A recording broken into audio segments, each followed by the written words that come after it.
ایک بہت اہم عقیدہ یہاں پر آ رہا ہے اور چند منٹ ہمارے پاس اس کو ہم کلیئر کرتے ہیں.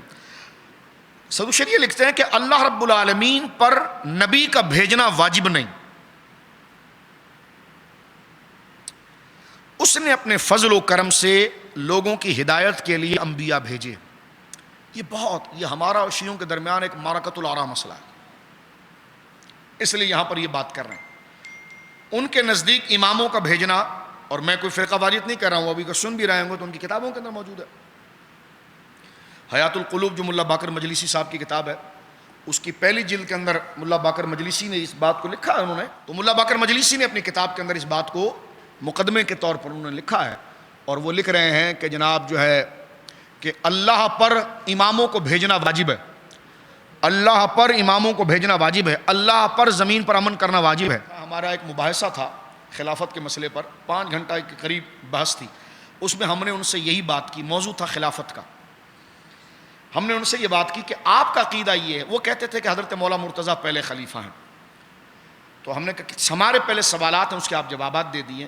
میں نے کہا کہ حضرت بقول آپ کی کہ حضرت مولا مرتضیٰ میں پہلے عرض کر رہا ہوں، یہ مناظرے کے رنگ میں نہیں عرض کر رہا، میں صرف سمجھانے کے لگا. اور یہ ایسی بات نہیں کہ ہم کوئی فرقہ واریت بات کر رہے ہیں یا الجھا رہے ہیں، تو یہ ایسی کوئی چیز نہیں کہ جس کو آپ فرقہ واریت، لیکن ہماری جو گزارشات ہے ذرا وہ بھی سننے کی کوشش کریں. یعنی آپ کی تحقیق کے بارے میں جو ہم غریبوں کی جو تھوڑے تھوڑے فرمودات ہیں، اس کو بھی آپ ذرا سننے کی کوشش کریں جو اہل سنت کا اختصاص ہے. اب یہ کہنا کہ اماموں کا بھیجنا اللہ پر واجب ہے، اللہ پر واجب ہونے سے مراد اللہ کی ڈیوٹی ہے. سنی کہتے ہیں نہ، اللہ پر کوئی چیز واجب نہیں کہ وہ نہ کرے تو اس سے کوئی پوچھے، نہ، اللہ رب العالمین جل وعلا پر کوئی چیز واجب نہیں ہے. تو پھر یہ اللہ رب العالمین، ہم نے کہا دیکھیں اللہ رب العالمین امور فرماتا ہے، اللہ پر کوئی چیز واجب نہیں ہے، یہ اللہ رب العالمین کا فضل ہے، یہ اس کی مہربانی ہے کہ وہ کرتا ہے. ورنہ خود قرآن مجید میں اللہ نے فرمایا فعال لما یرید، وہ جو چاہے کرے. فرمایا فعال لما یرید، جو چاہے وہ کرے، کون اس سے پوچھنے والا. تو اللہ رب العالمین پر یہ چیز واجب ہے، یہ بڑا بھیانک سی بات ہے.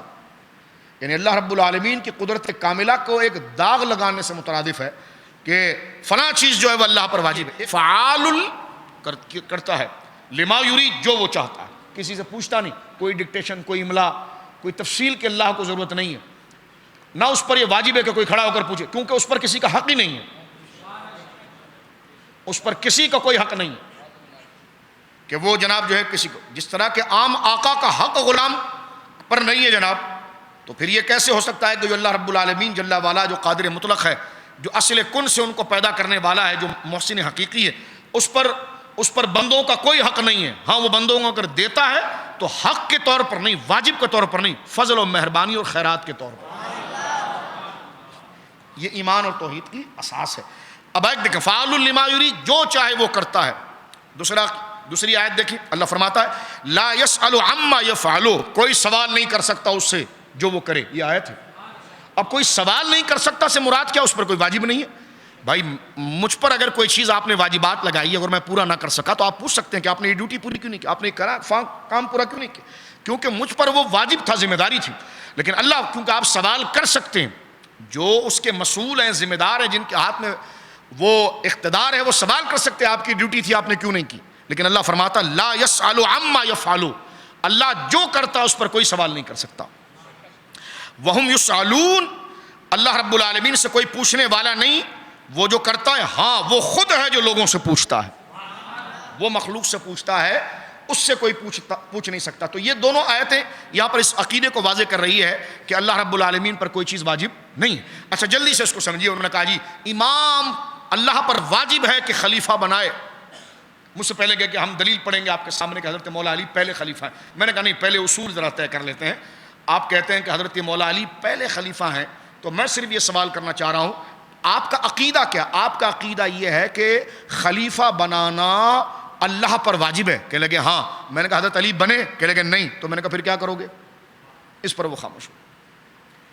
میں نے کہا میں آپ کو حضرت علی کی خلیفہ بننے کی دلیل پڑھنے نہیں دوں گا، پہلے آپ اصول ہم سے طے کریں، کیونکہ آپ کا عقیدہ یہ تھا کہ خلیفہ بنانا اللہ کی ذمہ داری ہے. میں نے کہا پہلا خلیفہ تو حضرت ابوبکر بن گئے، دوسرے حضرت عمر بن گئے، تیسرے عثمان بن گئے.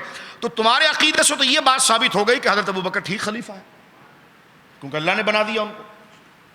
حضرت عمر ٹھیک خلیفہ ہے. اور اگر آپ یہ بات کریں کہ جناب نہیں حضرت مولا مرتضیٰ پہلے خلیفہ ہیں، تو میں نے کہا حضرت مولا مرتضیٰ کے سامنے ہاتھ میں تو بظاہر جو پہلی کرسی وہ آپ کو نہیں ملی، تو اس پر آپ سنیوں کو کیوں کوستے ہیں کہ تم حضرت علی کو پہلا خلیفہ نہیں مانتے؟ میں نے کہا اللہ سے پوچھیے، جب آپ نے اللہ کے بارے میں عقیدہ رکھ لیا کہ خلیفہ بنانا اللہ کی ذمہ داری ہے، تو اللہ نے نہیں بنایا ان کو، تو تم ہم سنیوں کو کیوں کوس رہے ہو؟ اللہ سے بات کرو. اس پر وہ خاموش ہو گئے اور بحث آگے نہیں چل سکتی.